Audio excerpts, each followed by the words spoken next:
Então, boa noite a todos. Esse é o nosso encontro do dia 2 de março de 2021. Iremos estudar o livro O Porquê da Vida, de Leon Denis, um trabalho de cooperação entre o Humberto e o Jader. Então, eu gostaria de agradecer a presença de todos vocês e gostaria de passar, então, a palavra, não sei se vai ser para o Humberto ou o Jader, quem vai começar com vocês, queridos. Boa noite a todos. Boa noite, Fabrício. Sou eu mesmo que começo. E para tratar do porquê da vida, a gente precisa entender o contexto histórico, filosófico em que se dá o livro, né? Que é, evidentemente, a gente percebe da primeira à última página um tipo de reação ao materialismo dominante. O materialismo não no sentido naturalista, não no sentido materialismo, digamos assim, quanto à substância básica que compõe o universo ou a cosmologia, mas o materialismo no seu aspecto moral, seu aspecto existencial, emocional,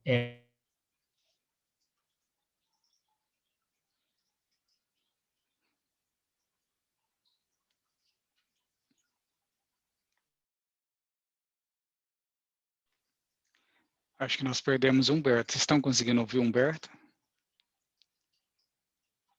intelectuais, são, afinal de contas, criadores dos métodos modernos, né? Brentano é professor de Freud e de Husserl, também influenciou muito a Gestalt, né?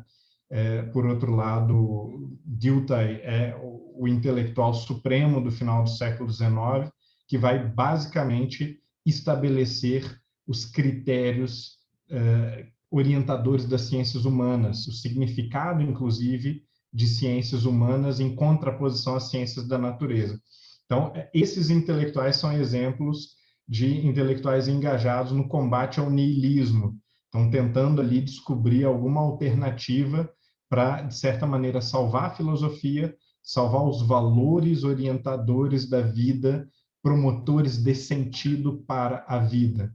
Essa guerra cultural ela vai continuar ao longo de toda a primeira metade do século XX, mas, como vocês sabem, graças às guerras, principalmente, são muito traumáticas para a Europa, de certa maneira envolvem também os Estados Unidos. Os Estados Unidos recebe um aporte, né, um movimento muito grande de imigração de judeus, muitos sobreviventes de campos de concentração, alemães ou outros europeus fugidos da guerra. Então, graças a esse contexto todo, os Estados Unidos, que também é, a partir de agora, o bastião do Ocidente, ele está totalmente envolvido, totalmente comprometido com a ideia de reconstrução do Ocidente, de uma releitura radical do que é a civilização ocidental. Então, esse é um outro movimento no qual a gente não deve entrar, porque ele ultrapassa o período de vida de Leon Denis. Então, ele já não tem mais a ver com a obra de Leon Denis. Leon Denis não foi afetado por esse movimento, foi afetado pela época e pelo movimento anterior, que era o de choque entre o niilismo, ou seja, o materialismo em sua roupagem mais existencial e ética, e, por outro lado, aqueles vários oponentes ou perspectivas que se colocavam ali como alternativas a esse niilismo. O problema é que, particularmente no movimento espírita, mas na cultura geral como um todo, nós muitas vezes confundimos os termos pessimismo, materialismo, niilismo e associamos, às vezes, o materialismo a uma versão puramente, digamos assim, naturalista ou cosmológica do que seria o espectro todo do materialismo. O que seria, então, essa versão cosmológica, essa versão light? É aquele materialismo do qual a gente diz fulano é materialista, mas é uma ótima pessoa. Então, esse sujeito, ele geralmente, quando a gente designa esse sujeito, a gente está apontando para o materialismo cosmológico. O sujeito acredita que o universo surgiu com uma grande explosão, mais ou menos ao acaso, e que as coisas foram se desdobrando de maneira natural, e, entretanto, ele não tira conclusões ético-morais existenciais plenas dessa perspectiva cosmológica. Então, ele é uma ótima pessoa, ele segue as leis ou os padrões até morais da sociedade, é uma pessoa caridosa, generosa, e a maioria das pessoas, de fato, são assim. Quando Kardec, inclusive, analisa no livro dos Espíritos o materialismo, as respostas que ele recebe vão no sentido mais ou menos desse materialismo puramente teórico, do sujeito que não introjeta um materialismo a ponto de se transformar em um nihilista total, que seria a consequência última filosófica do materialismo. Então, esse materialismo cosmológico, materialismo a respeito das condições externas da vida humana, da natureza, não nos interessa minimamente. O materialismo de que Kardec fala, de que Leon Denis fala, não é esse. É o materialismo moral e existencial. O nome próprio do materialismo existencial e moral é niilismo. É a ideia de que, neste campo da vida, neste aspecto da existência, não há nada. Não há nenhuma tábua de salvação, nenhum pilar, nenhuma pedra angular sobre os quais possam ser construídos quaisquer valores, quaisquer perspectivas de sentido da vida. Então, esse materialismo combatido pelo Espiritismo, através dos seus grandes autores, ele é eminentemente um materialismo filosófico pleno, que extrai todas as consequências morais do fato de nós estarmos sós num universo constituído aleatoriamente, ao acaso, e onde as nossas vidas são puro acidente, e, portanto, não podem ter sentido. Seria irracional, ilógico, atribuir qualquer sentido à vida humana a partir desse dado fundamental de que o cosmos se constitui de maneira casual, aleatória. Bom, cabe também a gente separar pessimismo, materialismo e niilismo, que são termos bastante semelhantes e que se desenvolvem principalmente ali na segunda metade do século XIX. Nós temos representantes anteriores, alguns deles famosos, como, por exemplo, Marx ou Feuerbach. Embora Feuerbach a gente já deva ler assim com um grãozinho de sal, não é um materialista tão pleno quanto a gente deveria imaginar quando a gente, do século XX, do século XXI, a gente imagina o que seria a concepção materialista, e o próprio Marx, na medida em que ele é um discípulo de Hegel, ele não está totalmente descontaminado daquela lógica processual dialética, que é uma lógica eminentemente espiritualista, né, de interpretação da realidade. Então, por mais que a intenção dele seja extirpar todo o traço de espiritualidade da sua filosofia, esses elementos que ele usa como instrumentais, inclusive, não como conteúdo, mas como ferramentas do pensar, eles acabam conduzindo a algumas concepções que não são concepções materialistas puras. Então, a gente pode dizer que o materialismo pleno mesmo, ele surge com um sujeito, vou ver o nome todo dele aqui corretinho, chamado Friedrich Albert Lange. Esse Lange, ele foi, assim, talvez o primeiro materialista crasso no campo da filosofia. Foi basicamente um historiador da filosofia que vai nos apresentar uma versão, a gente poderia dizer, grotesca da história da filosofia, que pela primeira vez, talvez a única vez, alguns autores menores, como Demócrito, eles são colocados acima de Sócrates, Platão e Aristóteles, como filósofos que teriam tido uma intuição mais profunda da realidade, mais completa da realidade. Por que isso é escandaloso e anormal? Bom, basicamente porque não há condições metodológicas, não é apenas uma questão de doutrina, mas não há condições metodológicas para se defender um atomismo enquanto ponto de partida do filosofar, por exemplo. muito menos enquanto ponto de partida numa meditação ética mais séria, ou de uma meditação existencial mais séria. E quando Lange ele comete esse, digamos assim, esse abuso de colocar Demócrito no topo da lista dos filósofos, né? Dizer, o verdadeiro pai da filosofia é Demócrito, também Leucipo, Epicuro, né? De certa maneira, Marx havia dito algo parecido desde a sua tese doutoral. Marx tentou defender, né, Epicuro, Demócrito, como também Lucrécio, né, se não me engano, como melhores representantes de uma visão de mundo mais realista, mas foi efetivamente Lange quem teve a audácia, né, não vou nem dizer coragem, mas a audácia de dizer que esses pensadores pervasivos, oniabrangentes, né, que são Platão e Aristóteles, eles poderiam ser descartados quase como pensadores idealistas espiritualistas e que, por isso mesmo, né, sem nenhum tipo de discussão filosófica, sem nenhum tipo de contraprova, de argumentação séria, só por isso eles mereceriam ser imediatamente descartados de qualquer cogitação mais séria ou de qualquer analogia ou tentativa de fundamentação de uma visão moderna das coisas.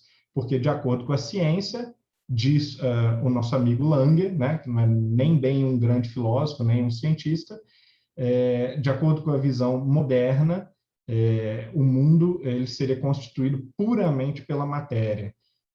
O pensamento, ou o que a gente chama de alma, de pessoa, seriam secreções cerebrais, né, basicamente redutíveis a secreções cerebrais, e, portanto, a gente pode separar a história de filosofia, né, a história da filosofia em geral, entre aqueles que defenderam uma concepção parecida com essa e uns malucos religiosos que, de alguma maneira, tentaram fazer teologia escamoteada, disfarçada de filosofia.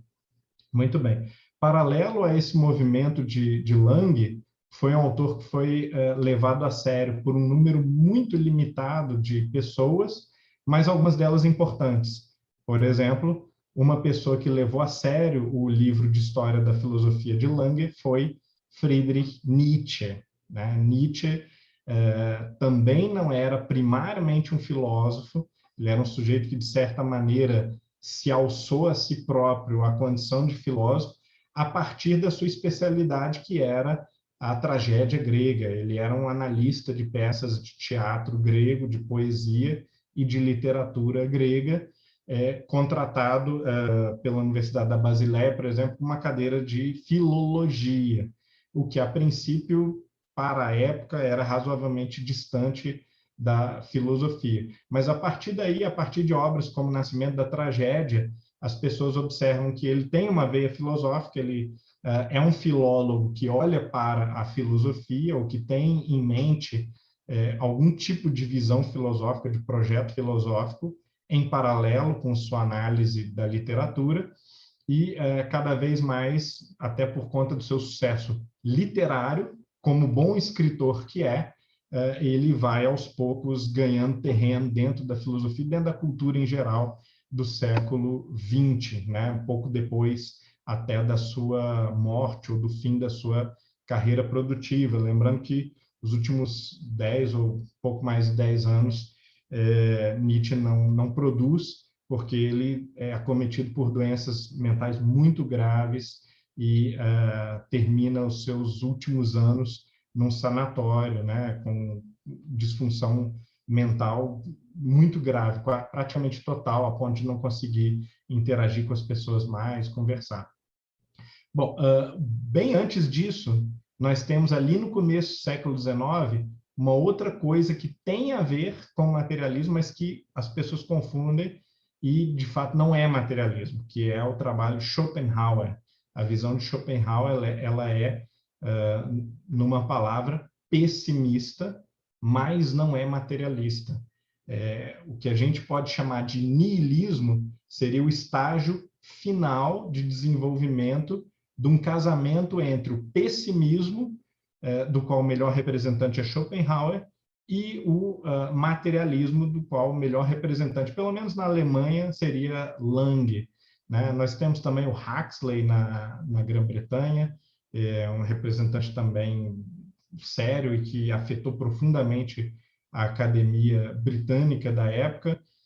Na França, a situação é bem peculiar, porque não existe assim uma dominância de um partido, existem várias opções.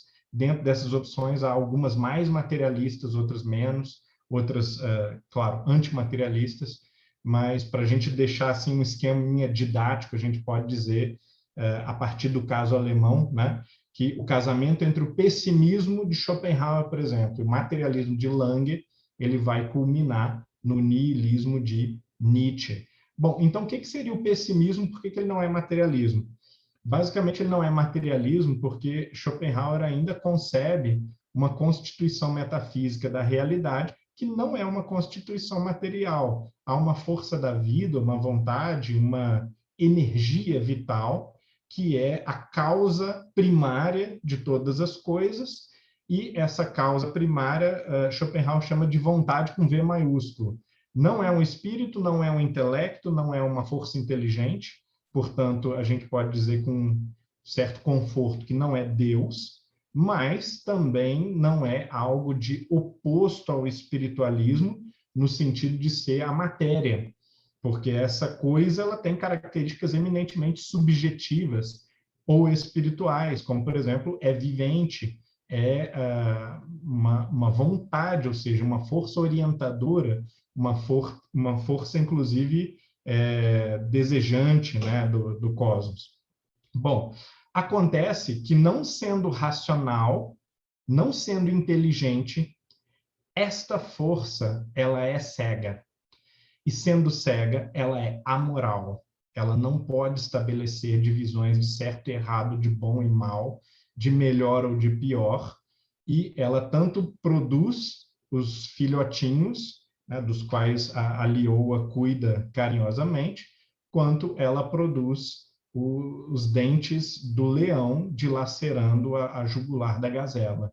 E aí Schopenhauer vai dizer, bom, essa mesma leoa, ela, de um ponto de vista, ela será dita boa, de outro ponto de vista, ela será julgada como má, mas isso não faz sentido nenhum, são apenas pontos de vista a partir dos quais nós julgamos moralmente as coisas, mas no nível filosófico, ou seja, no nível metafísico, não há bem nem mal, a vontade é cega, ou seja, a força cósmica básica e a causa de todas as coisas não se importa conosco. Nós apenas existimos como efêmeros subprodutos da sua dança de Shiva, que é uma dança destruidora, uma dança transformativa, e o único critério dessa dança parece ser a própria transformação. Então, a partir desse pessimismo, que não é um pessimismo cósmico, mas é um pessimismo do ser humano, né? Do ponto de vista humano, nós sabemos que nós somos apenas carne apodrecendo enquanto falamos aqui. E na medida em que somos carne apodrecendo, o nosso destino é o sofrimento. Nós somos marcados e condenados ao longo das nossas vidas pelas frustrações, ou seja, por não alcançar a felicidade a que nós almejamos, e, por outro lado, por sofrermos cotas, às vezes, consideradas por nós injustas, desnecessárias, ou que não nos cabem, né? De dores, de sofrimentos, de traições, de amarguras. Então, há aqui e ali alegrias, felicidades com F minúsculo, e não bem-aventuranças, não salvação, não libertação, talvez.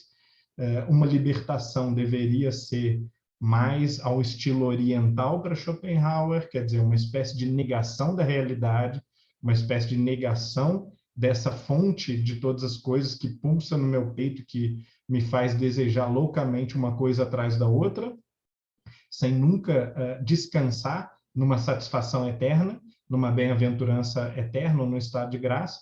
E esse estado puramente negativo, essa supressão da vida em mim, seria o único tipo de libertação, salvação a que eu posso aspirar. Bom, disso, misturado com o materialismo, aí sim Nietzsche extrai o niilismo. Mas só para fechar o meu comentário, então, uma última observação é que Nietzsche vislumbra, já da metade para o final da sua obra, duas formas de niilismo. Seria o niilismo passivo e o niilismo ativo. O niilismo passivo seria aquela desgraça sem fim e que realmente não faria muito sentido, seria uma espécie de suicídio existencial. Seria o sujeito constatar que a vida não tem sentido e beber esse cálice de veneno, né, de uma constatação absurda dessas até o final. E aí Nietzsche diz, bom, isso não tem como resultar bem para ninguém. O que a gente quer não é isso. O que a gente quer é dizer o seguinte, bom, Jesus ou Sócrates ou Buda eram sim uns trambiqueiros que tiveram pena do estado de sofrimento da humanidade e inventaram umas lorotas para diminuir esse sofrimento, para dar às pessoas um sentido de propósito, algum tipo de consolo, algum tipo de alívio. Mas, embora eles estivessem enganando as pessoas um pouco, até certo ponto, talvez até acreditando nesses delírios, eles fizeram coisas boas, porque eles estavam tentando, de alguma maneira, dar ferramentas para as pessoas, oferecer meios de superação dessa angústia atroz, dessa falta de sentido total. Então, o que nós devemos fazer é isso, um niilismo ativo, que reconhece que a vida não tem sentido, o cosmos é um grande acidente que resultou em nós, e, entretanto, aqui estamos, podemos ter vidas melhores ou piores, vamos tentar ter vidas melhores, vamos tentar promover, de alguma maneira, o nosso bem-estar e fruir as melhores coisas da existência. Vamos ouvir Chopin e vamos ao teatro, vamos comer bem e vamos celebrar a vida, né? Vamos ter a alegria de viver e encontrar o nosso propósito ou inventar o nosso propósito a partir desse poder que é o poder da criatividade humana. Também nisso, né, nós, depois desse livro, nós vamos entrar no Espiritismo na Arte, também de Leon Denis.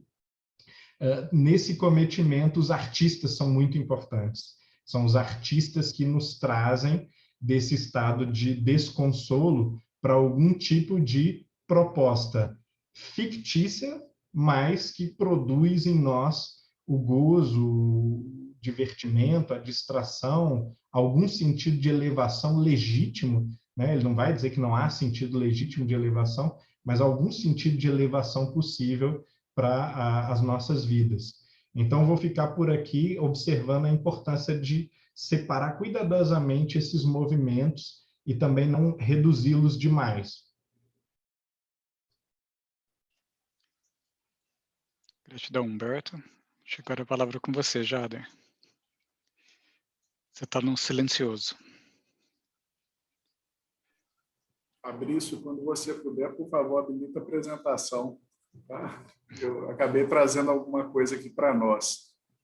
Sem essa erudição toda do Humberto, mas com muito boa vontade, uma das coisas que eu consultei, e eu fiquei muito feliz com o encontro desse trabalho. Foi um trabalho de conclusão de curso de um aluno de História, de uma federal do interior da Alagoas. Sabe? E o trabalho, o autor se chama Cleberton Luiz Gomes Barbosa, e o trabalho dele se chama As Flores do Nada, o niilismo como horizonte histórico do Ocidente no século XIX.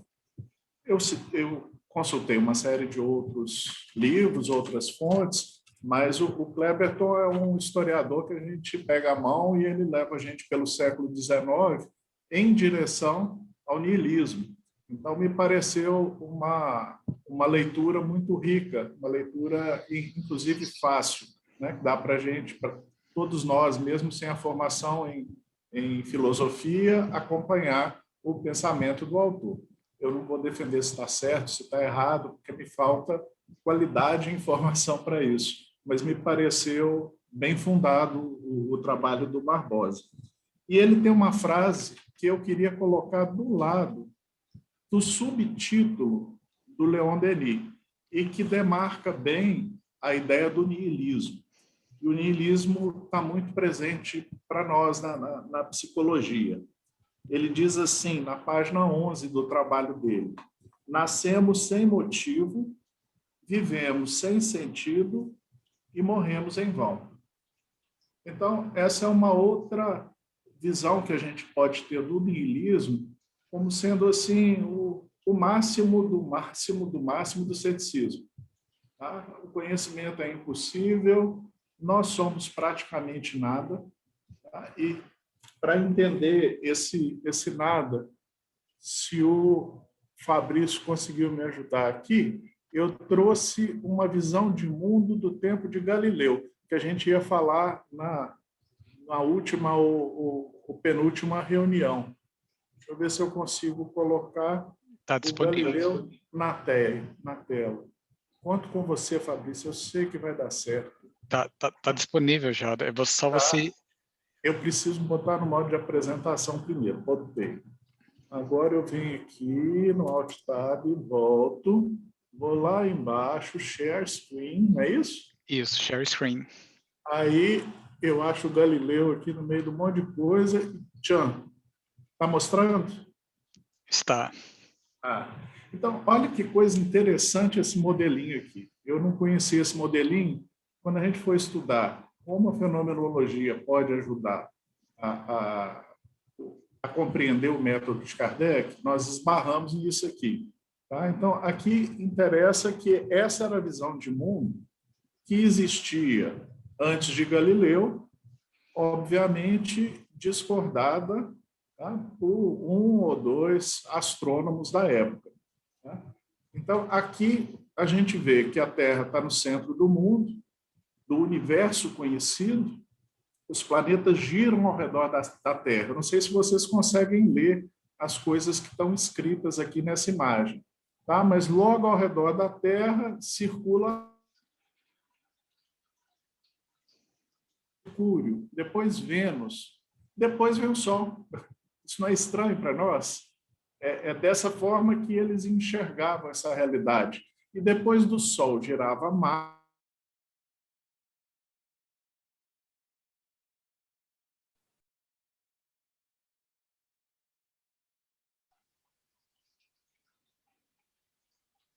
está no centro do universo.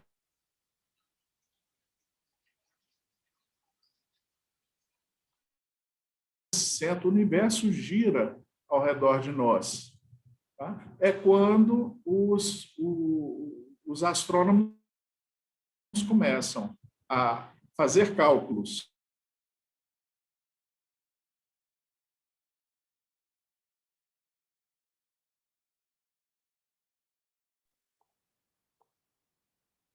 duas luas, Phobos e Deimos, tá? Ele consegue observar que Vênus não se comporta como se o Sol girasse de uma forma circular externa a Vênus.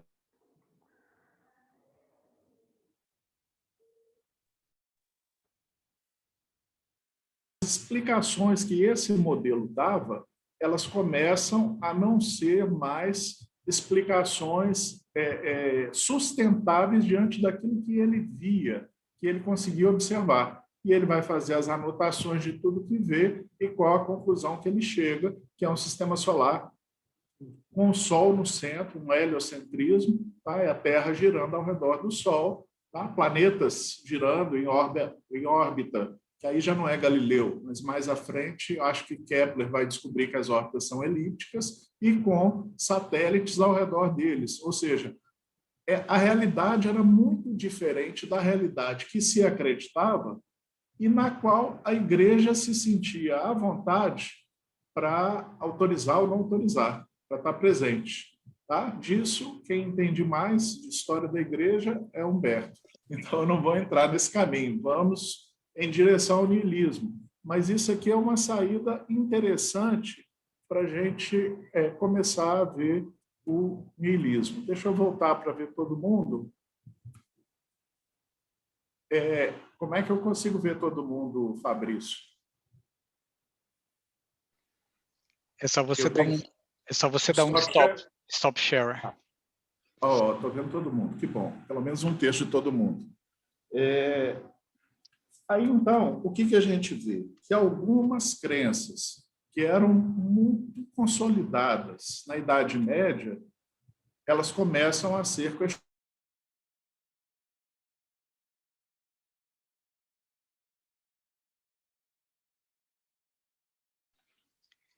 Se compreendia quando a gente chega no século XIX, no século de Kardec, já não era mais o mundo que os avós de Kardec acreditavam. O homem já não estava mais no centro do universo. Nós éramos uma esfera ao redor de um sol, mas vai-se saber que eu tenho galáxias mais distantes, vai-se saber que nós somos assim, o nada do nada dentro de um planetinha, e hoje a gente diria que gira ao redor de um sol de quinta grandeza. Então, isso é um impacto no conhecimento da física, mas isso vai levar a uma outra questão. Uma questão que envolve aquilo que está na Bíblia é a verdade? Eu devo crer naquilo que está na Bíblia? Eu devo crer no cristianismo? E a França de Kardec passa por um segundo movimento, que é o iluminismo, e que começa a questionar outras coisas. Nós, enquanto país, devemos sustentar a igreja? Nós, enquanto país, devemos sustentar os padres?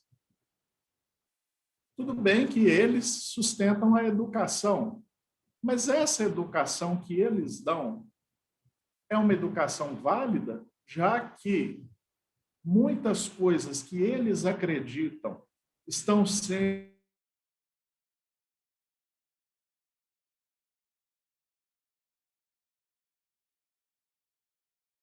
França, mas o cristianismo.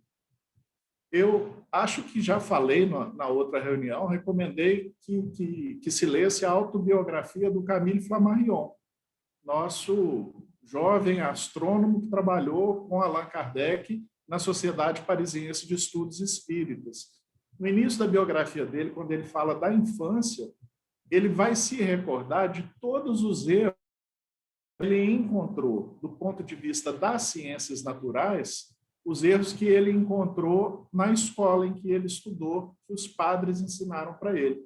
Então, Flammarion é uma pessoa muito mais resistente ao cristianismo do que Kardec. Kardec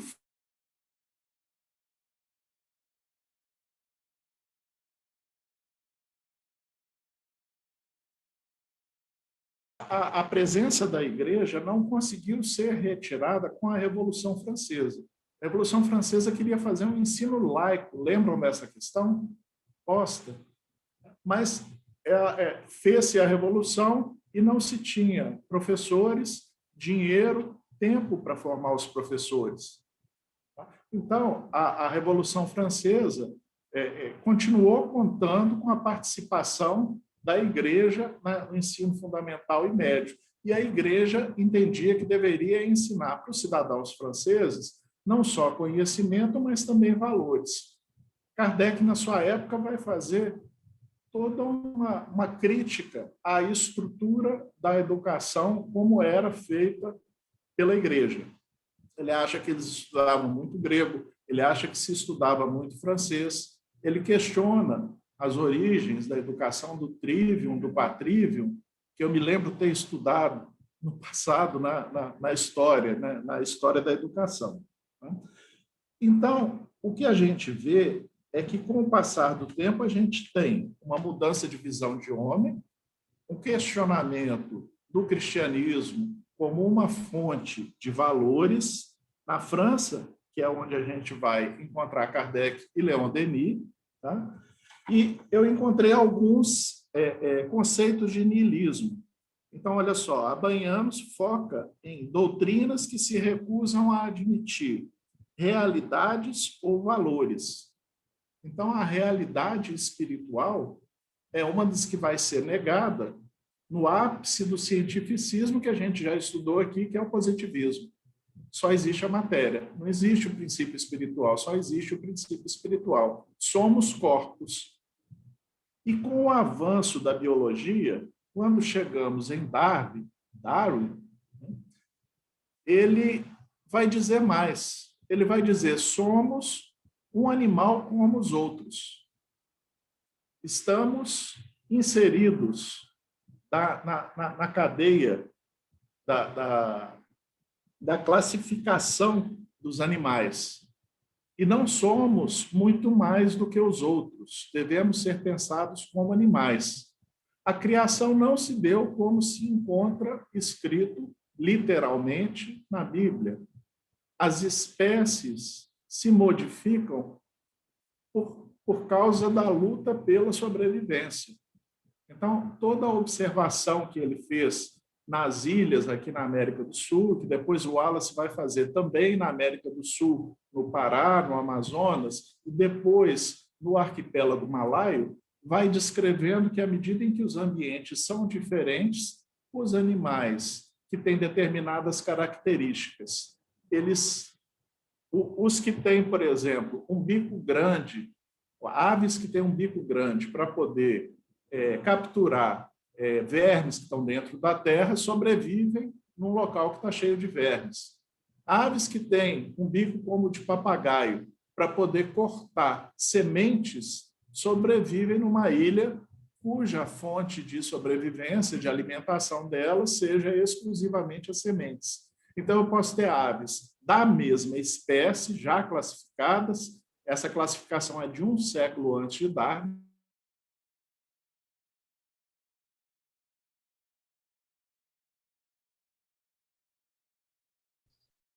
Oi, Jader, tudo bem? Você ouve a gente? Vocês não estão me ouvindo, não? A sua conexão está bem ruim hoje, né? Já travou umas 20 vezes. Sabe, eu estou no interior de Minas. Melhorou um pouco? Eu sei como é. Então, assim, resumir um pouco mais hoje, né? Só para a gente não ficar assim prejudicando o pessoal na travação. Tá bom. Vocês conseguiram acompanhar até agora? Então, eu estava falando do cientificismo e do positivismo como antecessores do niilismo. Eles são antecessores do niilismo por quê? Porque fazem as pessoas acreditarem que o homem é só esse corpo que aqui está e não é muito diferente dos animais. E que os valores que eram propagados como bons para o homem ou maus para o homem, tá? Eles são de fonte duvidosa. Então, o niilismo tem uma atitude cética para com os valores. Tá? A gente viu que ele tem um pé no ceticismo e, para a gente terminar, o Humberto, um pé no romantismo. Tá? Eu queria lembrar, então, que ele começa a surgir no século XVIII, com a perda da autoridade da Igreja, com a ascensão do iluminismo, das ciências e dos entraves políticos. Tá? E, bom, então a gente tem... Tá bom a gente ficar por aqui. Não vou falar de Marx, nem de Feuerbach, nem de Kierkegaard. Tá? A ideia é a gente entender por que o niilismo é algo tão diferente do espiritismo, ao ponto de Kardec entender como oposto, qual a conexão que ele faz, que ele tem com o materialismo. Ele não se subsume ou se dissolve dentro do materialismo, mas ele nasce de uma empreitada materialista.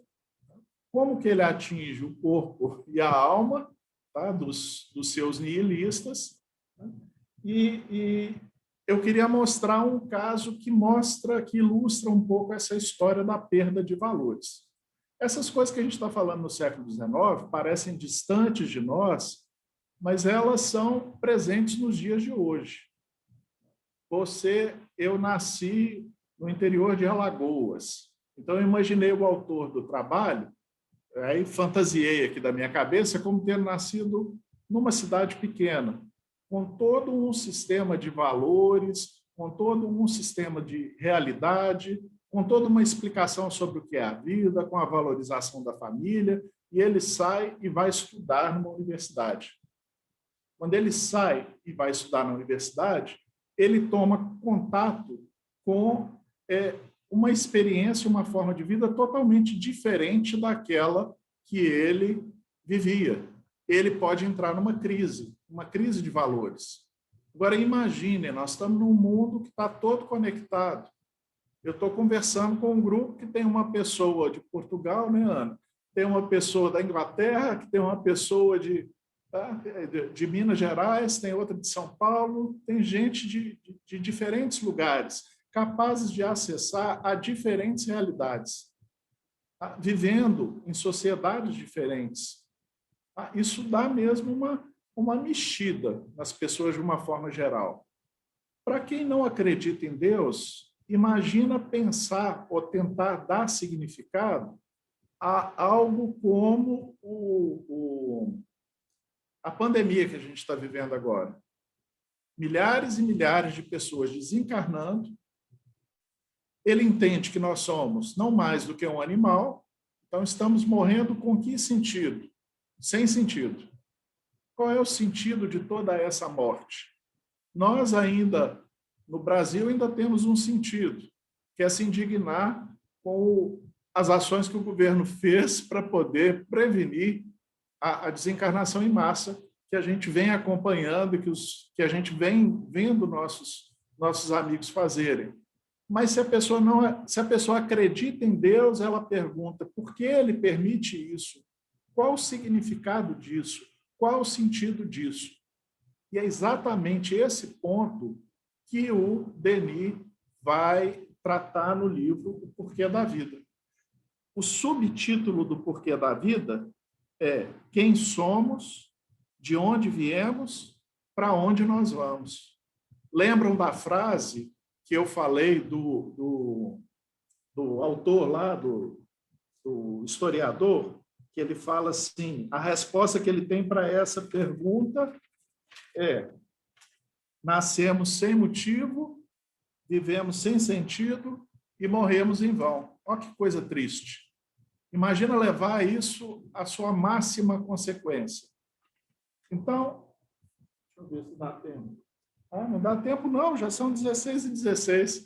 Vocês me desculpem, eu vou parar por aqui. Eu ia contar a história do Camilo Castelo Branco, que nasce no romantismo, passa pelo realismo.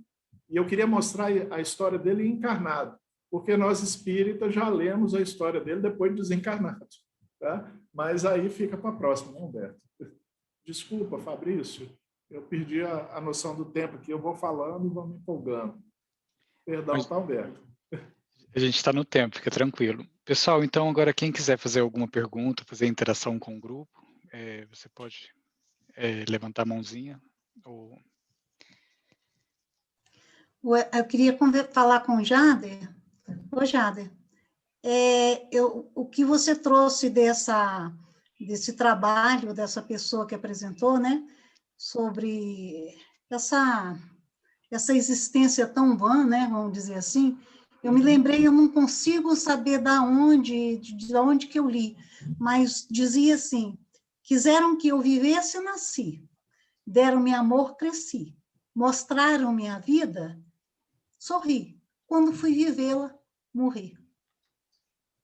Interessante. Eu não consigo lembrar de onde, mas eu acho que traz um pouco disso que você trouxe para a gente, né?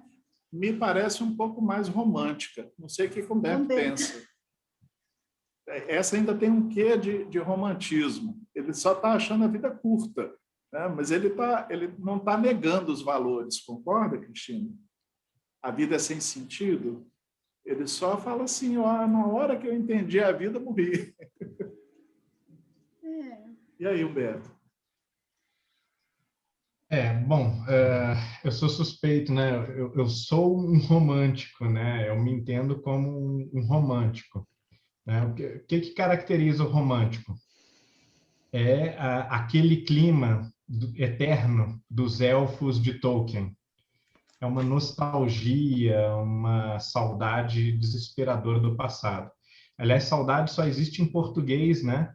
Tem o Sehnsucht em alemão, que é quase a mesma coisa, mas o português tem um lugar tão específico para essa palavra, tão filosófico, tão metafísico, que existe em Portugal, infelizmente não no Brasil, uma filosofia da saudade, né? São livros e mais livros que grandes autores, né, escreveram a respeito desse sentimento, que é um sentimento pátrio, sentimento cultural dos portugueses, que nos foi comunicado a nós, aos angolanos, né? Temos aqui a nossa amiga, aos moçambicanos, aos goanos, né, aos timorenses, mas que fora do idioma português não é perfeitamente substitutível, por exemplo, por Sehnsucht ou por um missing, por uma sensação de falta, porque não é falta. A saudade, ela é um sentimento romântico por excelência, porque é um tipo de nostalgia, inclusive de coisas não vividas, de coisas futuras, de coisas ideais. E é exatamente aquilo que no Espiritismo aparece sob o nome de melancolia, às vezes. Quando se fala de melancolia na obra kardeciana, né? Ou de uma tristeza espiritual, de um certo desconcerto, uma falta de lugar nesse mundo, isso é absurda e sumamente romântico. Humberto, enquanto o romantismo tem uma saudade, um desejo de voltar à época medieval, aos amores da época medieval, o niilismo é o vazio, é o nada, nihil, né? Nada, nada, vazio. Angústia, se a gente pega o texto do Kierkegaard, tá? Angústia, tá? Essa sensação de que eu não sou nada, eu não tenho sentido, nenhum dos valores que me são vendidos são bons. Os existencialistas partem desse nada, mas pelo menos eles propõem um salto. Tá? E os existencialistas cristãos ainda falam, bom, já que é para escolher qualquer coisa, por que não escolher o cristianismo? Eu achei isso muito interessante, muito curioso. Já que a gente é incapaz mesmo, ser humano é sem sentido, vamos escolher o cristianismo, então. Tá? Mas não é essa a visão espírita. Isso é importante. Não é isso que o Leon Denis vai escrever no livro dele. E a gente precisa entender que é contra isso que ele está escrevendo, e a gente pegou no máximo, né? Porque ele está escrevendo por tabela contra os positivistas, contra os cientificistas, porque aí a gente entende por que é tão importante o que ele diz. Eu li esse livro com 16, 17 anos, eu achava tudo uma obviedade, porque o livro está muito encaixado com o que a gente estuda dentro dos centros espíritas. Agora, saber a quem se dirige, aí a gente vê que o livro é muito mais importante do que o que eu pensava na juventude. Eu vou aproveitar o gancho que você deixou e vou também reagir um pouco aqui à questão do Adair, que é a seguinte: se o niilismo surge com os eventos da Revolução Francesa e se cresce fazendo frente e com a indiferença política e social, criticando a moral vigente, provavelmente aqui talvez o Adair tenha querido dizer a partir de uma percepção de falência do cristianismo, de falência pelo menos do cristianismo institucional, em promover aquele estado de bem-estar interior e coletivo, né, que os ideais cristãos supostamente deveriam promover.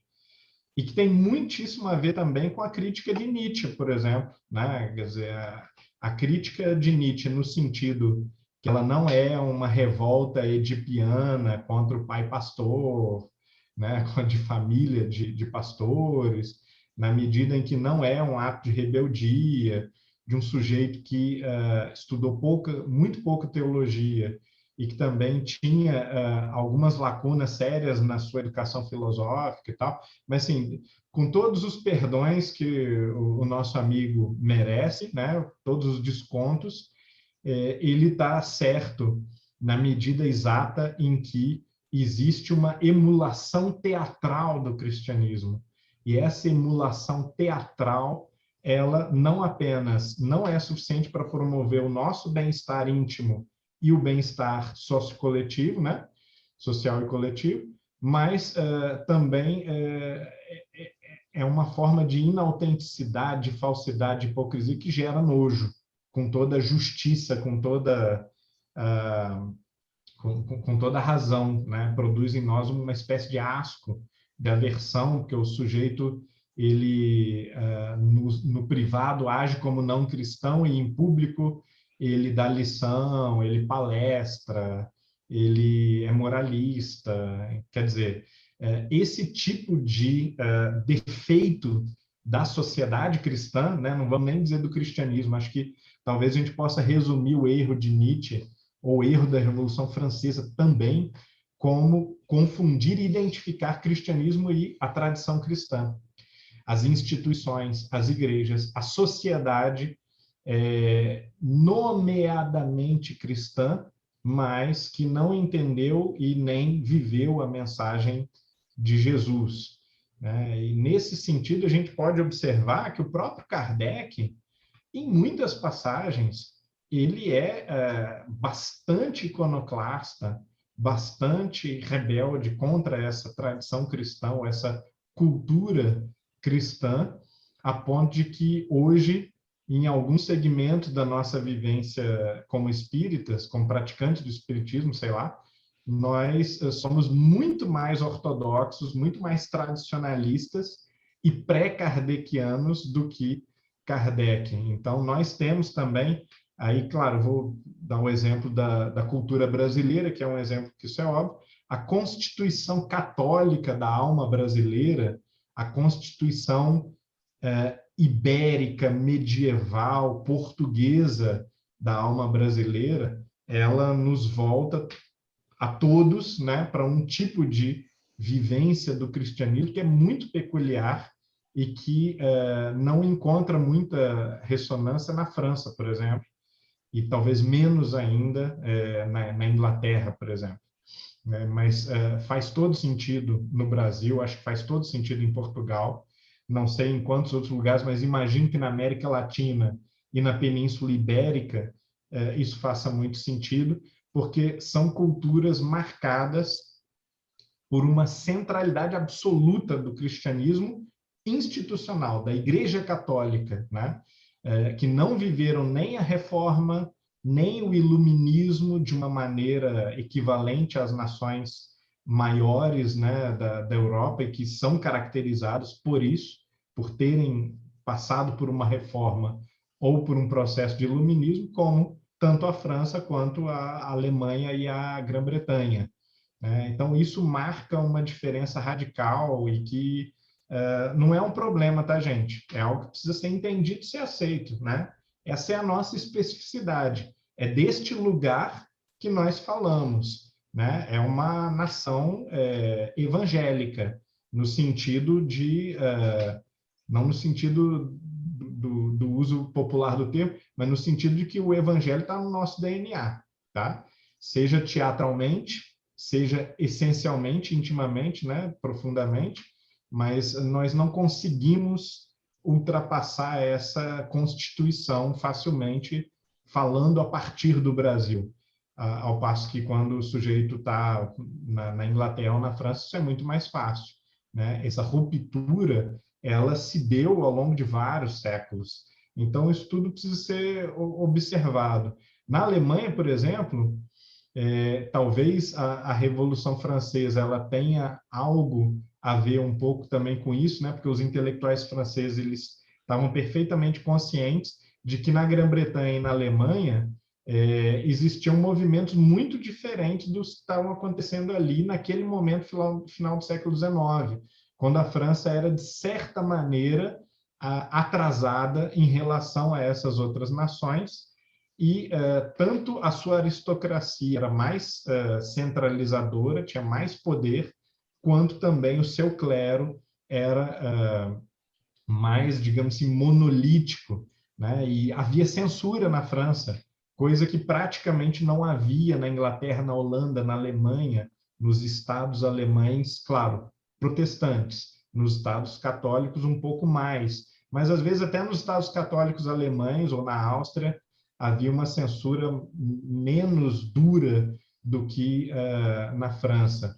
Esses grandes filósofos iluministas franceses às vezes tinham que publicar os livros na Holanda, às vezes tinham que publicar os livros alhures e depois importar os livros impressos em francês de volta para distribuição na França.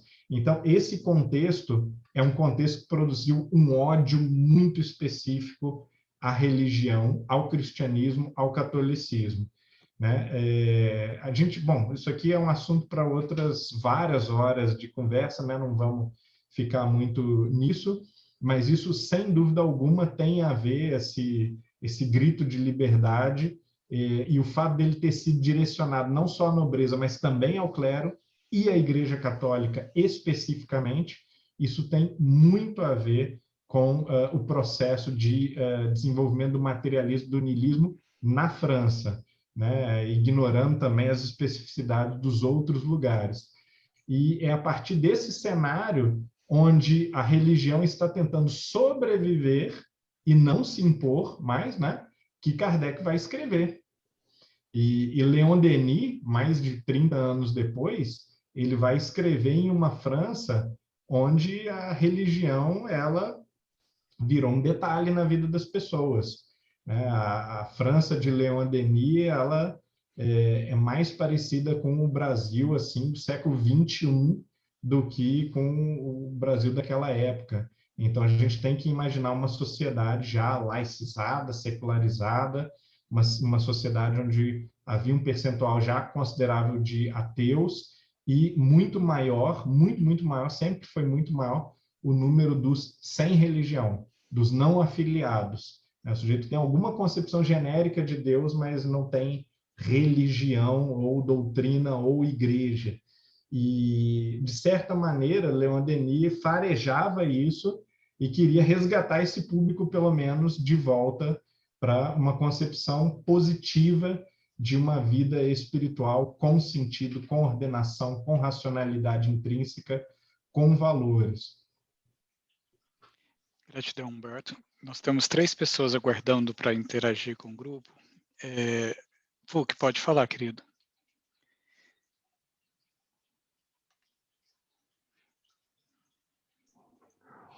Eu queria cumprimentar a todos nós por termos a oportunidade de voltarmos a discutir coisas tão belas, não é, quanto as ideias de Leon Denis. O que nós tivemos hoje foi a criação de um pano de fundo, compreendendo as circunstâncias históricas para compreender a obra de Leon Denis.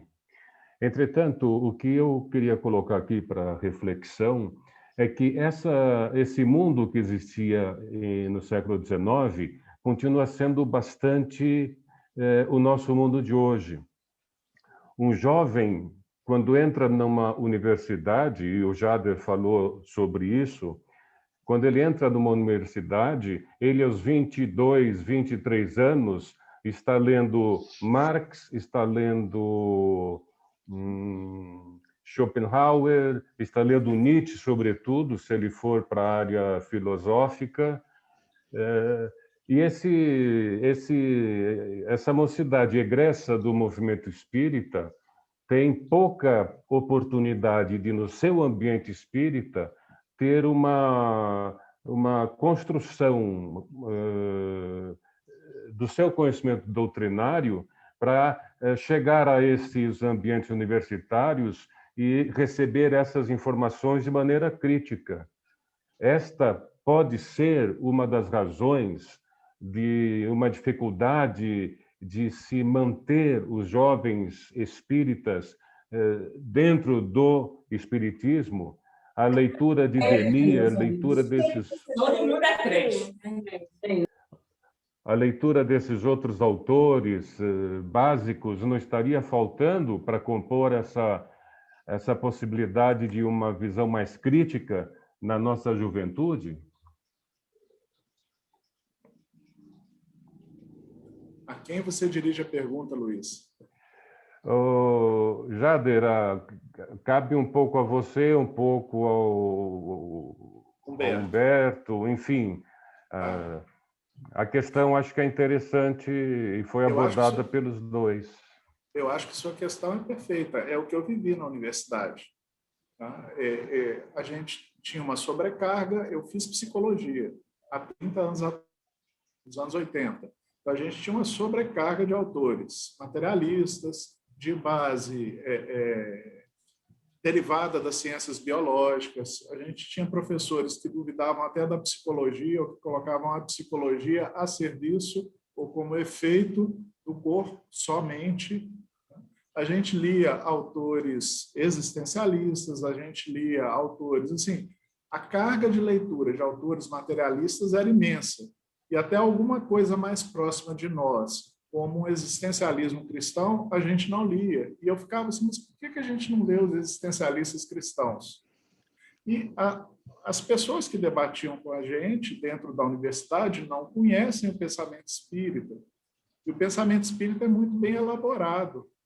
Tá? Essa que é uma questão importante para a gente poder passar para os nossos jovens. A gente precisa ter esses espaços dentro do movimento espírita, concordo com você, Luiz, que é crítico com relação aos jovens. Essa é uma das razões que me levou a trabalhar no movimento como a LIP, que tenta procurar produções dentro do espaço acadêmico e dar visibilidade a elas para que os jovens possam ler, para que as pessoas que estão no meio acadêmico possam se interagir, para que os professores possam se conhecer uns aos outros e convidar para a banca, e convidar para uma co-orientação, trocar, participar dos eventos uns dos outros, porque só no Brasil, quando a gente começou, quando a gente fez o 4º encontro da LIP em São Paulo, já existiam mais de 150 teses e dissertações sobre o espiritismo, ligadas ao espiritismo, com as mais diversas óticas. Tá? Então, ter contato com esse conhecimento, poder dialogar, não é nem querer convencer os outros, mas poder dialogar, poder dar uma segunda visão, é muito importante.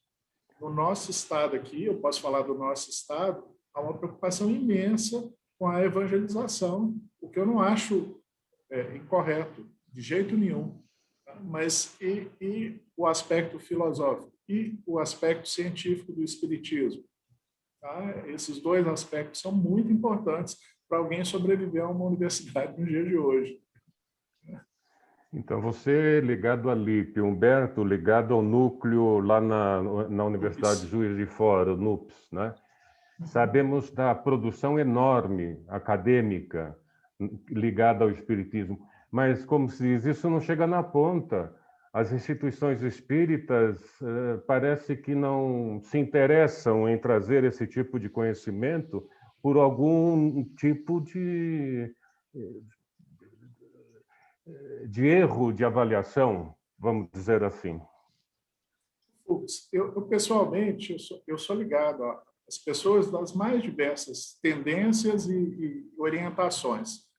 Eu acho que talvez a emoção mais ligada a isso seja o medo.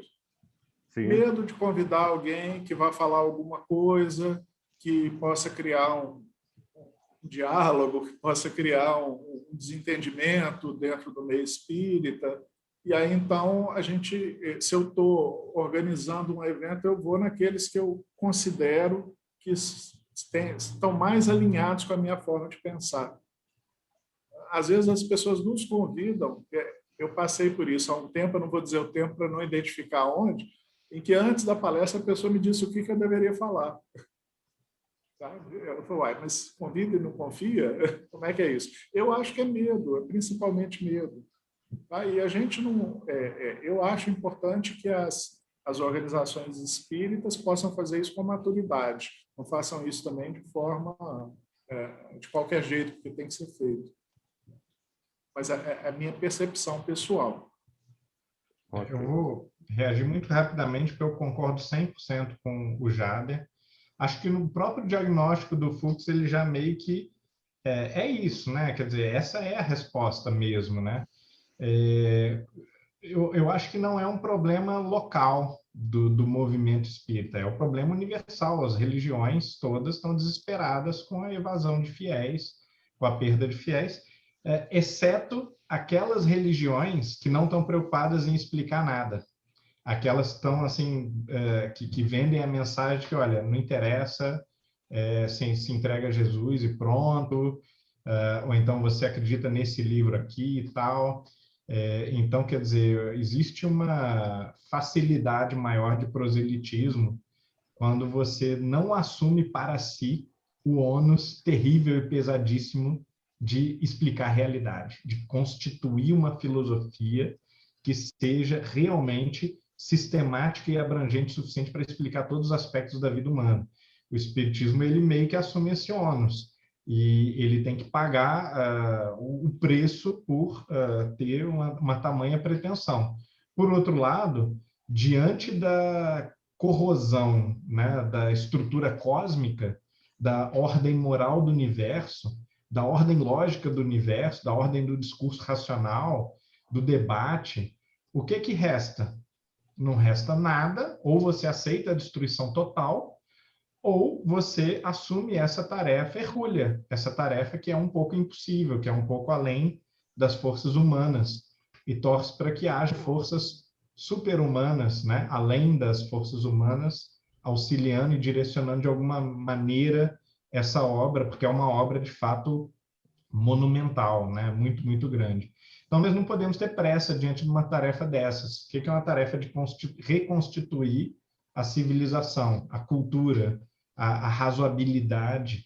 A gente está vendo aí de todos os lados o fracasso fragoroso de sociedades que não acreditam mais no diálogo, né? As polarizações extremas, os ódios e os radicalismos políticos, e todo tipo de discurso corrosivo ou destrutivo.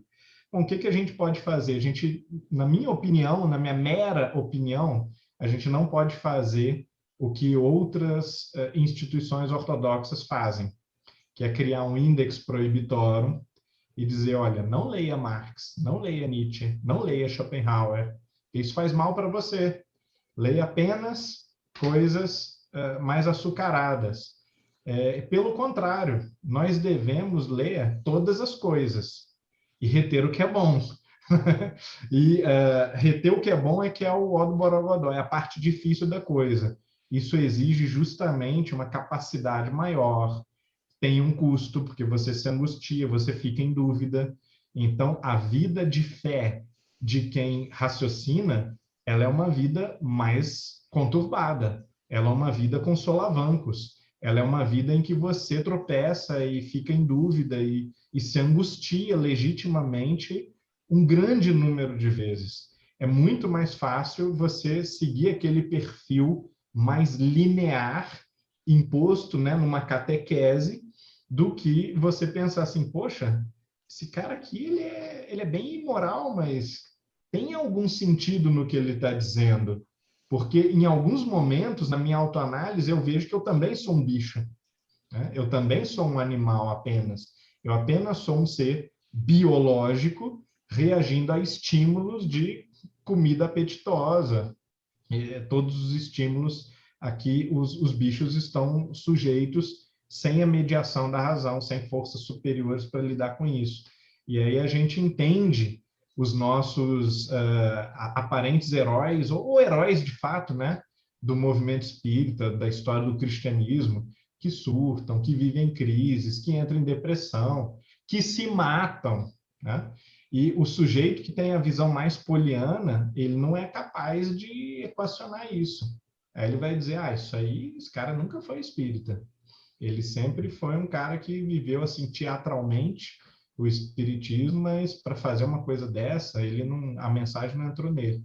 Às vezes entrou, mas o ser humano não é só discurso, não é só razoabilidade, não é só apelo ao bem, né? O ser humano, ele é multifário e polivalente, como dizia Goethe, né? Duas almas habitam meu peito e as duas me rasgam, me dilaceram constantemente.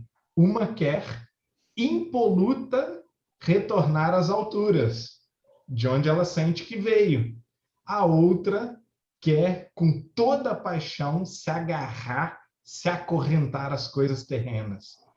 Isso é muito paulino, é muito agostiniano, mas também muito platônico, né? E quando a gente entende essa complexidade da vida, a gente é mais capaz de perdoar aqueles amigos que escorregam e entender as nossas próprias escorregadas e não chutar o balde porque, isso não é para mim, isso é tudo muito inacessível, muito difícil, é um ideal inalcançável, né? Quanto a gente consegue também entender melhor a própria vida e entender como uma fé pode derivar da razão ou estar escorada na razão ou se relacionar com a razão face a face, né? O tempo todo, sem desfalecer. Gratidão, Humberto. Amélia, querida, pode falar. Estamos tão em cima da hora, não é? Que eu até estou com receio de dizer alguma coisa. Mas eu queria cumprimentar todos, Humberto, Jader, todos os amigos que aí estão. Levantar só algumas questões. Eu tenho várias, mas vou levantar algumas só. Deixa-me alguma inquietação à questão do desenvolvimento humano. Principalmente na forma como as religiões conduzem os seres humanos e essa melancolia que vem aí atrás, desses discursos trazidos da dor, da esperança, da tristeza. Eu lembro-me que desde os 7 anos de idade que eu saí da Igreja Católica e fiz o meu pai sair da Igreja Católica aos 7 anos de idade. Aos 7 anos de idade eu já li a Bíblia. E então o meu pai tinha me ensinado que nós tínhamos 2 pais, um pai grande e um pai pequeno. Ele era o meu pai pequeno e o pai grande era Deus. Mas eu cumpria o pai pequeno, mas ele não cumpria o pai grande, porque ele também dizia que o que estava na Bíblia que era certo. Então na Bíblia, Êxodo 18:20 diz, não farás imagens de escultura, nem a curvarás, nem a servirás. Eu disse, então, mas a Bíblia diz essa coisa, você vai para a igreja onde tem esculturas que você tem que adorar. Então, o meu pai, coitado, e porque eu digo que ele é um coitado, porque ele teve que sair em vários momentos, em várias religiões, para acompanhar o meu pensamento, né? Então, aos 7 anos, ele sai da Igreja Católica. Aos 10 anos, entra para uma igreja, passado 2 anos, sai também, porque essa igreja tinha manifestação dos espíritos, e os espíritos que se manifestavam só traziam conversas de intrigas. O irmão fulano passou ali, eu dizia, papá, mas não há espíritos que venham de lá para trazer notícias outras que não sejam essas? Eu, com 10, 11 anos, já achava que havia notícias do além que fossem fortes, que não fosse que vi dizer que aconteceu aquilo e o vizinho passou ali. E depois já achava que o pastor dessa igreja devia desencarnar para libertar um pouco as pessoas.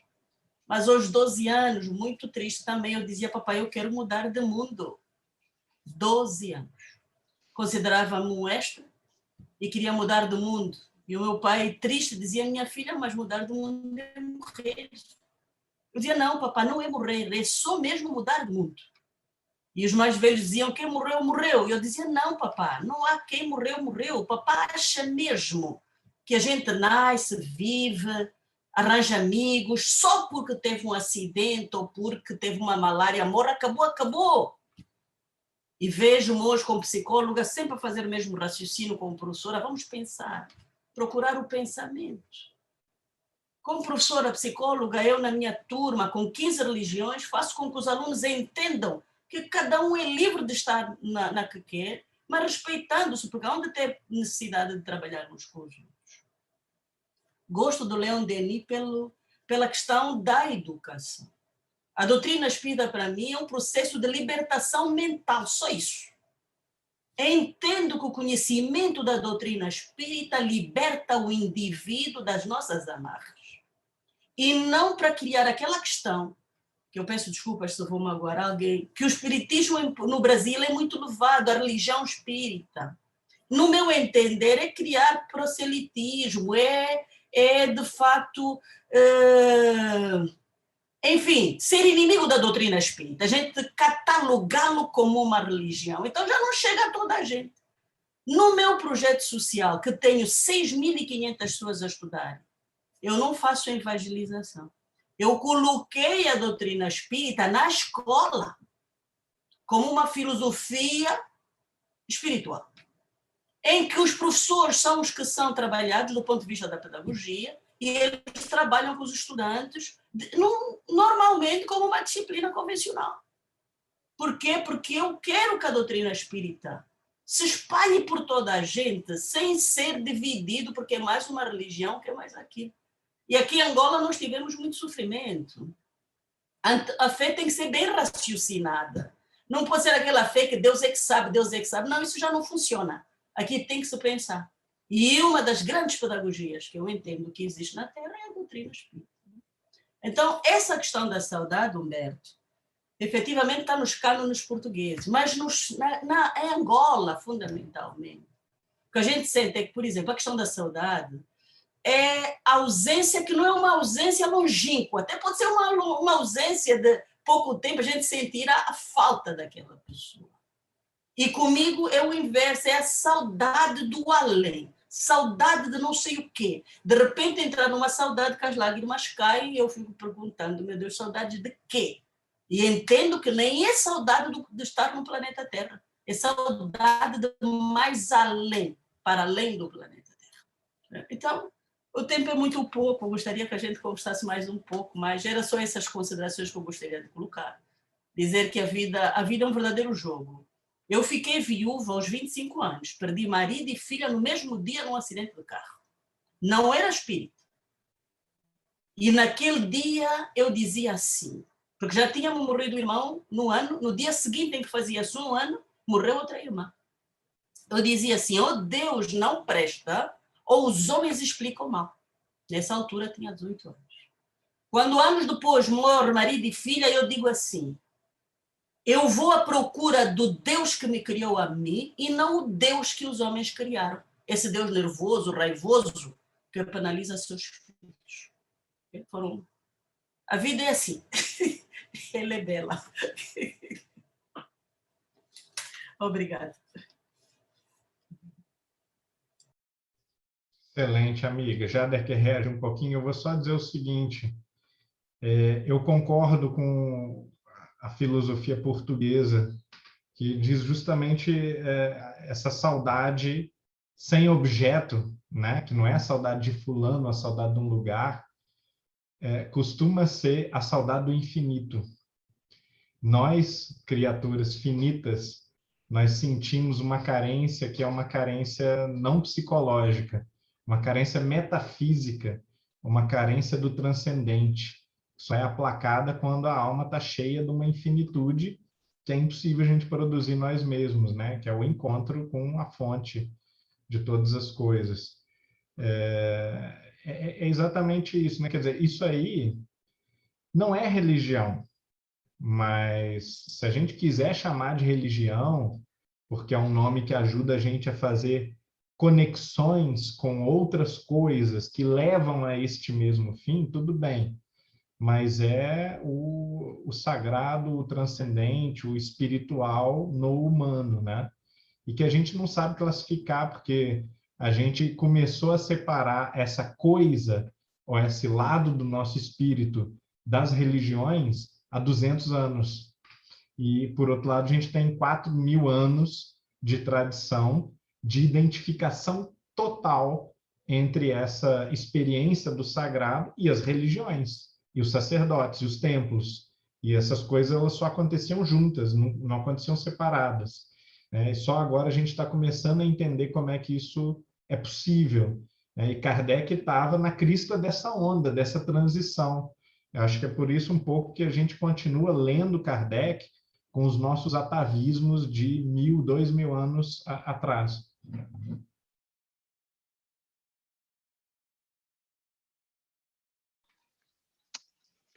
Juliana, pode falar, querida. Não vou atrapalhar com o horário, Fabrício, fiquei angustiada agora. Não, tem que ser bem breve. Pode falar, nós já passamos do horário, então eu peço licença ao grupo, mas pode falar, fica tranquila. Então, tá bom. Então, obrigada e já desculpa antecipadamente para todo mundo. Mas, não sei, olha, estou direcionando tanto para o Humberto quanto ao Jader, é só uma reflexão enfim, de todas as falas do que nós tivemos até aqui, eu acho que justamente o que o Humberto até acabou falando aqui agora, me lembrou bastante, até quando eu estava lendo a obra, assim, o quanto de alguns pequenos questionamentos que ele começa a colocar, o Denis, como eles são atuais, né? Sobretudo agora, quando ele vai falando da época, e a época que a gente vive enfim, de pandemia, logo no primeiro capítulo, né? Como a gente pensa nessa atualidade de um pensamento lá do século XIX e a gente aqui século XXI, né? Como a gente ainda está nisso. Isso me lembrou muito um sociólogo português, falamos de Portugal hoje, o Boaventura Sousa Santos, que tem uma obra que é muito bacana, que é sobre a teoria crítica, né? Ele faz a crítica da razão indolente, e aí ele fala, né, justamente sobre contra-desperdício da experiência. E o que ele trata basicamente ali, ele está falando sobre transição paradigmática. Ele vai construindo como o conhecimento se forma, né, ao longo do tempo, nessa comparação histórico-cultural. E tem uma frase ali, Humberto, que eu tinha até anotado aqui, você falou, me bateu, em que ele fala assim: a morte de um dado paradigma traz dentro de si o paradigma que lhe há de suceder. Né? Mostrando que, na verdade, a gente não a gente não quebra só um paradigma imediatamente, né? Faz uma contraposição e imediatamente o mundo mudou, porque o paradigma se colocou. Né? Isso é um processo. Então, o que eles nos convidam o tempo inteiro é nos percebermos num processo de transição paradigmática, em que a gente o tempo inteiro tem que ter um exercício de autorreflexividade, porque a gente não pode esquecer que a gente está trazendo um pouco dos paradigmas anteriores, né? Então a gente escuta aquilo, mas ao mesmo tempo a gente reage sem perceber, como você falou, às vezes com o mesmo atavismo, né? Me lembrou um pouco isso, né?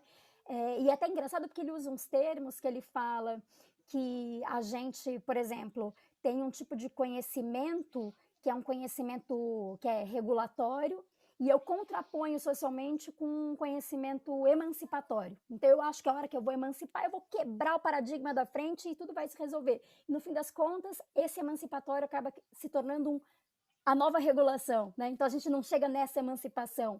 E como nós precisamos evoluir para conseguir reconhecer esses movimentos que são diferentes e como isso é complexo. Né? Talvez, se a gente se entender nesse meio de caminho, sempre nessa efervescência, né, preparatória para a mudança paradigmática, talvez nos auxilie.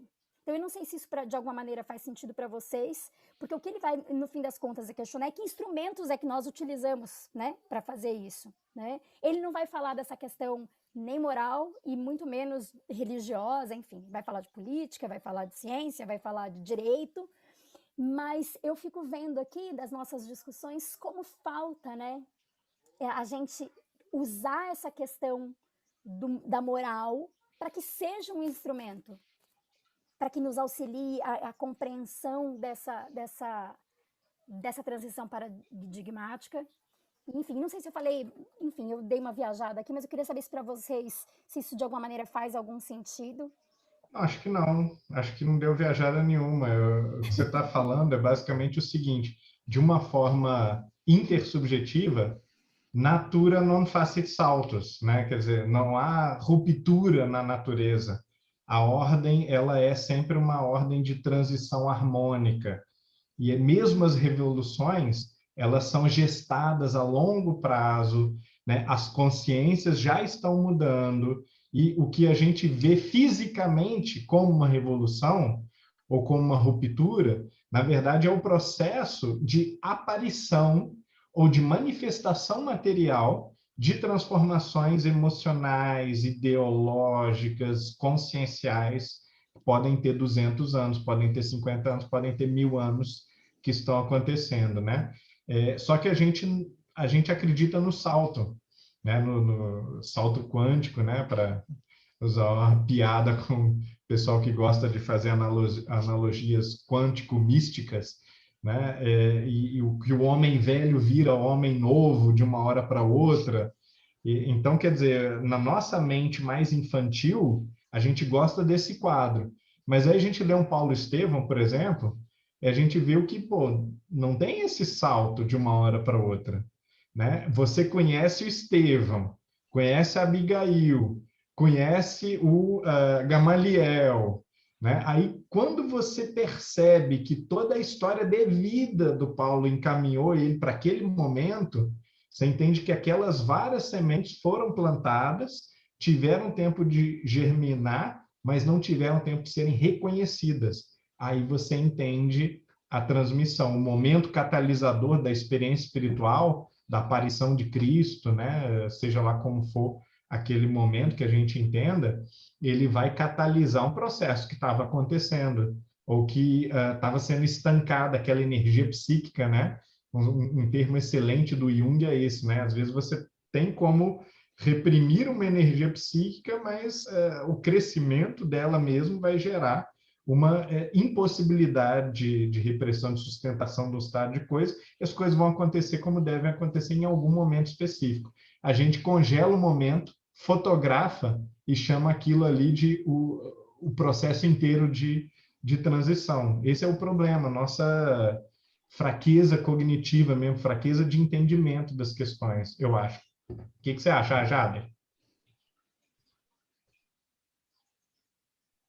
Eu acho que está na hora. A gente não consegue parar, gente. Vocês desculpem mesmo, viu? Então, gente, vamos fazer o seguinte. Jada e Humberto, vocês querem fazer alguma consideração final para o grupo antes da gente ir para este encerramento? Peço desculpas por ter estourado meu tempo, só isso. Ok, então vamos lá na Alemanha e convidar nosso amigo Olímpia para fazer a nossa prece de encerramento.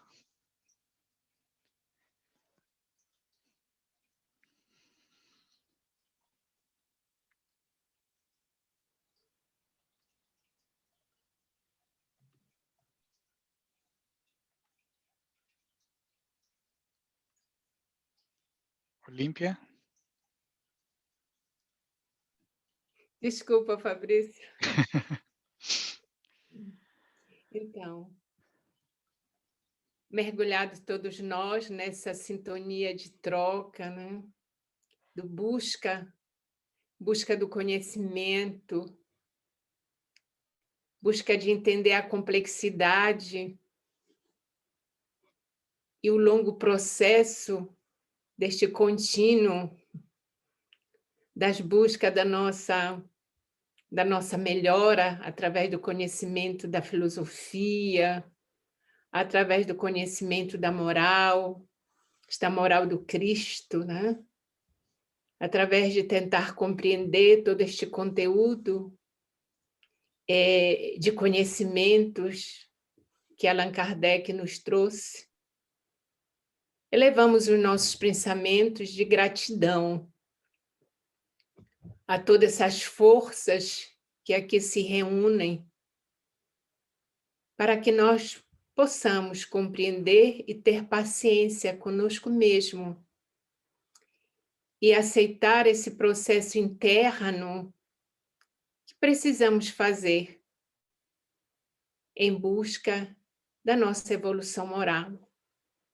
Queremos apenas agradecer a Ti, Jesus, mestre amigo, por tantas oportunidades lúcidas, tantas oportunidades que amigos como Jader, como Humberto e tantos outros encarnados e também desencarnados, que se debruçam no estudo de obras milenares, se debruçam em obras filosóficas, científicas, para que possamos compreender esta doutrina de luz em um viés de autolibertação, num viés que possa nos ajudar a nós mesmos, ajudar as pessoas com quem convivemos, nos grupos sociais, nos ajudando.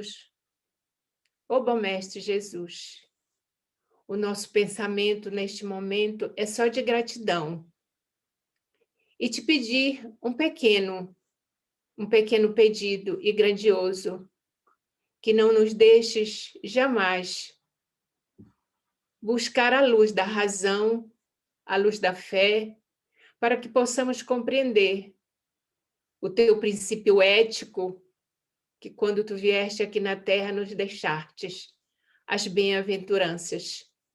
Senhor, assim encerramos o estudo desta noite, mais uma vez robustecidos dos ensinamentos e das energias do teu amor.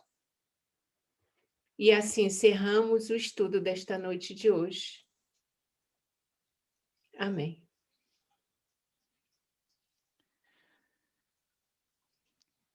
Gratidão, Olímpia. Pessoal, então, vejo vocês daqui 15 dias para o nosso segundo encontro, né? Permanecemos ainda com o Porquê da Vida de Leon Denis e aguardo a presença de vocês. Até mais e tenham uma boa noite. Abraço a todos.